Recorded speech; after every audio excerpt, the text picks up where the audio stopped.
Spring roll তো আপনারা সকলেই বাজার থেকে কিনে খেয়ে থাকেন, কিন্তু একবার যদি বাড়িতে বানানো শিখে যান তখন কিন্তু দোকান থেকে কেনা ভুলে যাবেন। এত সুন্দর খেতে হয় বাড়িতে বানানো এই স্প্রিং রোলগুলো। আর আজকে আমি যেটা বানিয়েছি এটা হচ্ছে চাইনিজ স্প্রিং রোল।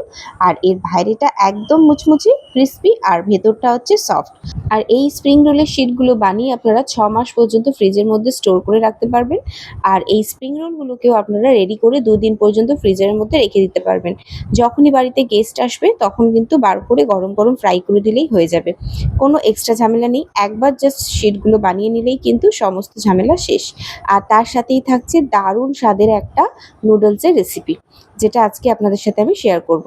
চলুন তাহলে ঝটপট রেসিপিটা দেখে নেওয়া যাক। আর ভিডিওটা ভালো লাগলে অবশ্যই আমার চ্যানেলটিকে সাবস্ক্রাইব করতে ভুলবেন না। এখানে একদম সামান্য পরিমাণ সাদা তেল দিলাম, মানে বলতে পারেন ওই 2 টেবিল স্পুনের মতো। আর এখানে কিছুটা আদা, রসুন আর লঙ্কা কুচি আছে। আদা আর রসুনগুলোকে আমি লম্বা লম্বা করে কেটে নিয়েছি। এটাকে হালকা একটু 1 মিনিট মতো একটু ভাজা ভাজা করে নিচ্ছি। তারপরে এর মধ্যে কাঁচা লঙ্কাটা দিয়ে দিলাম। এটাকে দেওয়ার পরেও আরেকটু ভাজা ভাজা করে নিচ্ছি। আর এখানে আমি কিছু, যেমন গাজর, পেঁয়াজকলি, স্প্রিং অনিয়ন, এদিকে আপনার পেঁয়াজ আছে, ক্যাপসিকাম আছে, সমস্ত কিছু কেটে আগে থেকে রেডি করে নিয়েছি। প্রথমে এখানে পেঁয়াজটা দিয়ে দিলাম, দিয়ে আবার 1 মিনিট নাড়াচাড়া করে এর মধ্যে দিয়ে দিচ্ছি গাজরটা। আপনারা যে ধরনের সবজিগুলো ব্যবহার করবেন সেটা দেখে নেবেন যে কোনটা গলতে বেশি সময় লাগে, সেই অনুযায়ী আগে পরে করে দেবেন। তো আমি এখানে বেশি কিছু ব্যবহার করিনি, আপনারা এখানে চাইলে কিন্তু বিনসেরও ব্যবহার করতে পারেন। এবার পেঁয়াজকলির পাতাগুলো দিয়ে দিলাম, আর এখানে দিয়ে দিচ্ছি ক্যাপসিকাম। সমস্তগুলোকে আমি একটু লম্বা লম্বা করে কেটেছি, এতে দেখতে কিন্তু খুব সুন্দর লাগে। আর এখানে আমি নুডলসটা আগে থেকে সিদ্ধ করে রেখে দিয়েছিলাম। আর নুডলস কিন্তু সেদ্ধ করার পর অবশ্যই ঠান্ডা জল দিয়ে ধুয়ে নেবেন, দেখবেন ওর মধ্যে কোনো স্টিকি ভাব থাকবে না, একদম ঝরঝরে নুডলস কিন্তু রেডি হয়ে যাবে। এবার সমস্ত সবজিগুলোর সাথে জাস্ট এটাকে ভালো করে মিশিয়ে নিতে হবে। দেখতেই পাচ্ছেন কতটা ঝরঝরে হয়েছে নুডলসগুলো। এটা কিন্তু ওই ঠান্ডা জল দিয়ে ধুয়ে নেওয়ার কারণেই হয়েছে। এবার এখানে 1 টিস্পুন মতো ভিনিগার আর 1 টিস্পুন মতো সয়া সস দিয়ে দিলাম। আর দিয়ে দিচ্ছি এখানে ওই 2 টেবিল চামচের মতন পরিমাণ টমেটো কেচাপ। এবার আবার সবগুলোকে একসাথে ভালো করে মিশিয়ে এটাকে নাড়াচাড়া করে নিচ্ছি, যাতে ভালো করে মিশে যায়। আমি কিন্তু এখনও এর মধ্যে নুন দিইনি। নুনটা প্রথম দিকে দিচ্ছি না, না তো কিন্তু সবজিগুলো খুব নরম হয়ে যাবে। তো সেই কারণে আমি নুনটা লাস্টে দেব। তো একটু এটাকে ফ্রাই করে নিচ্ছি নুডলসটা সবজির সাথে ভালো করে, আর সসগুলোও যাতে ভালো করে এর সাথে মিশে যায়। এখনই কিন্তু দেখতে কতটা লোভনীয় লাগছে বলুন তো, দারুণ সুন্দর কালারফুল। এবার এখানে পরিমাণ মতো নুন দিয়ে দিলাম, আর দিচ্ছি অল্প একটু কালো গোলমরিচের গুঁড়ো। এই সবগুলোকে ভালো করে মিশিয়ে নিলেই কিন্তু আমাদের নুডলসটা রেডি হয়ে যাবে। দারুণ স্বাদের এই নুডলস কিন্তু রেডি।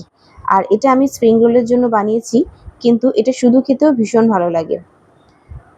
আপনারা ট্রাই করে দেখবেন, এইভাবে নুডলস বানিয়ে ভীষণ ভালো লাগবে।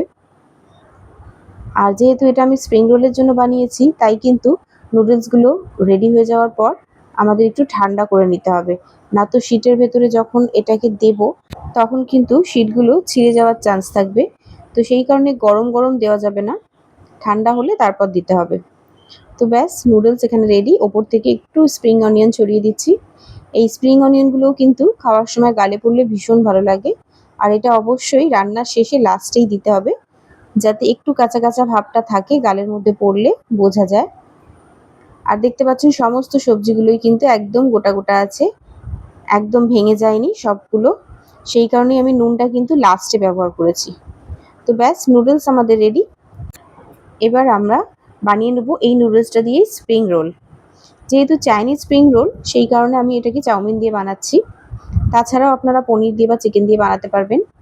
আর এই যে শিটগুলো, এই শিটগুলো কিন্তু বানিয়ে আমি ফ্রিজের মধ্যে রেখে দিই, মোটামুটি 6 মাস পর্যন্ত খুবই ভালো থাকে। এই রেসিপিটাও কিন্তু আমার চ্যানেলে দেওয়া আছে। আমার চ্যানেলের প্লেলিস্টে রুটি অ্যান্ড পরাঠা প্লেলিস্টের মধ্যে দেখবেন এই রেসিপিটা কিন্তু দেওয়া আছে, সেখান থেকে আপনারা দেখে নিতে পারবেন। এই শিটগুলোও কিন্তু খুবই সহজেই আমি বানিয়েছি, কোনো রকম কর্নফ্লাওয়ার গোলার ঝামেলা নেই। ময়দা দিয়েই প্লেন রুটি বেলার মতন করেই একসাথে 8, 10টা, 12টা, 14টা করে আপনারা শিট কিন্তু বানিয়ে নিতে পারবেন। খুবই সামান্য পরিশ্রম, বেশি পরিশ্রম লাগে না। একবার বানিয়ে নিলে 6 মাসের আর চিন্তা নেই। তো শিটগুলো আমি ফ্রিজ থেকে বার করে রেখে দিয়েছিলাম যাতে একটু টেম্পারেচারটা নর্মাল হয়ে যায়। আর এখানে একটা প্লেন ময়দাকে শুধুমাত্র জল দিয়ে গুলে আঠালো করে একটা গ্লু তৈরি করে নিয়েছি স্প্রিং রোলটাকে সাঁটানোর জন্য। এবার কি করব, একটা করে শিট নেব আর যে নুডলসটা রেডি করেছিলাম সেই চাউমিনটা দিয়ে এটাকে মুড়ে দিচ্ছি। স্প্রিং রোল ঠিক যেভাবে মোড়া হয় আপনারা দেখেই হয়তো বুঝতে পারছেন কিভাবে মুড়ছি। আর যে গ্লুটা বানিয়েছি ময়দা দিয়ে সেটাকে এবার ওপর দিকটা লাগিয়ে দিলাম যাতে এটা মোড়ার সময় খুব ভালোভাবে সেটে যায়। এটা কিন্তু আর একদমই খুলে যাবে না। তো ব্যাস রেডি হয়ে গেল একটা স্প্রিং রোল। একইভাবে আমি সমস্ত স্প্রিং রোলগুলোকে বানিয়ে নেব। আর একটা বানাচ্ছি, এটা আমি মোড়ার আগে থেকেই ওপর দিকটায় ময়দাটা লাগিয়ে নিলাম, দিয়ে এবারে করছি। এটা আমার মনে হয় বেশি সুবিধা, না তো মোড়ার মাঝখানে আবার আমাদের ময়দাটা লাগাতে হচ্ছিল। তো আমি দুরকমভাবেই দেখিয়ে দিলাম। তো এবার আমার যে পরিমাণ নুডলস আছে সেটা দিয়ে যতগুলো স্প্রিং রোল বানানো সম্ভব আমি বানিয়ে নেব। আর এটা কিন্তু আমি একসাথে সব ফ্রাই করে খাবো না, কারণ এতটা একসাথে খাওয়া তো সম্ভব নয়। তো এটা আমি ফ্রিজের মধ্যে নর্মাল ফ্রিজেই অন্তত 2 দিনের জন্য রেখে দেওয়া যাবে অনায়াসেই। তো যখন প্রয়োজন হবে তখন বার করে আমি ফ্রাই করে খেতে পারবো। তো এটাই একটা সুবিধা যে একবার বানিয়ে রাখলে কিন্তু আর পরিশ্রমটা এক্সট্রা থাকে না। নেক্সট টাইম শুধু জাস্ট বার করে এটা ভেজে নিলেই হয়ে যাবে। তো এইভাবে কিন্তু রেডি করে রেখে দিতে পারেন। বাড়িতে গেস্ট যদি আসার থাকে তো তখন গেস্ট এলে সঙ্গে সঙ্গে বার করে জাস্ট ভেজে দিলেই হয়ে যাবে, এক্সট্রা কোনো আর পরিশ্রম লাগবে না। এবার আর কিছুই না, কড়ার মধ্যে আমি এখানে সাদা তেল দিয়ে দিয়েছি। তো সাদা তেলটা যখন একটু মিডিয়াম টু হাই ফ্লেমে রেখেছি, রেখে এটাকে জাস্ট একটু গোল্ডেন ব্রাউন কালার আসা পর্যন্ত ভেজে নিচ্ছি। এখানে তো ভেতরের নুডলসটা অলরেডি আগে থেকেই তৈরি করা, আর এখানে কোনো কিছু সেদ্ধ হওয়ারও ব্যাপার নেই। তো সুতরাং এটা যে অনেকক্ষণ ধরে ভাজতে হবে তাও নয়। আপনার পছন্দ মতো কালার এসে গেলেই তখন কিন্তু এটা তুলে নিতে পারেন। তো এখানে গোল্ডেন ব্রাউন কালার এসে গেছে, আমি তুলে নিলাম। এবার একইভাবে আমি বাকিগুলো ভেজে নেব। তো ব্যাস এখানে কিন্তু আমার 4টে স্প্রিং রোল ভাজা হয়ে গেল। আপাতত আমি 4টেই রেডি করেছি, কারণ এখন এই 4টেই প্রয়োজন।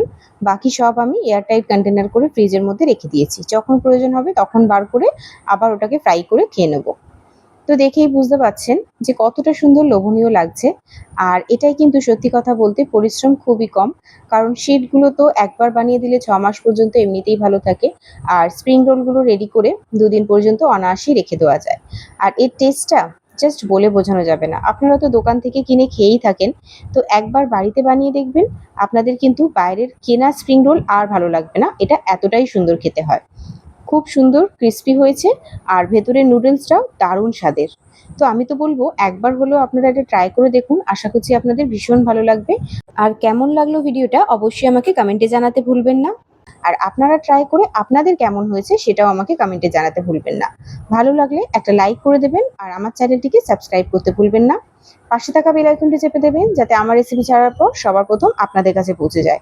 আমি চলে আসবো আবার কোনো নতুন রেসিপির সাথে, ততক্ষণ সবাই খুব ভালো থাকবেন। টাটা।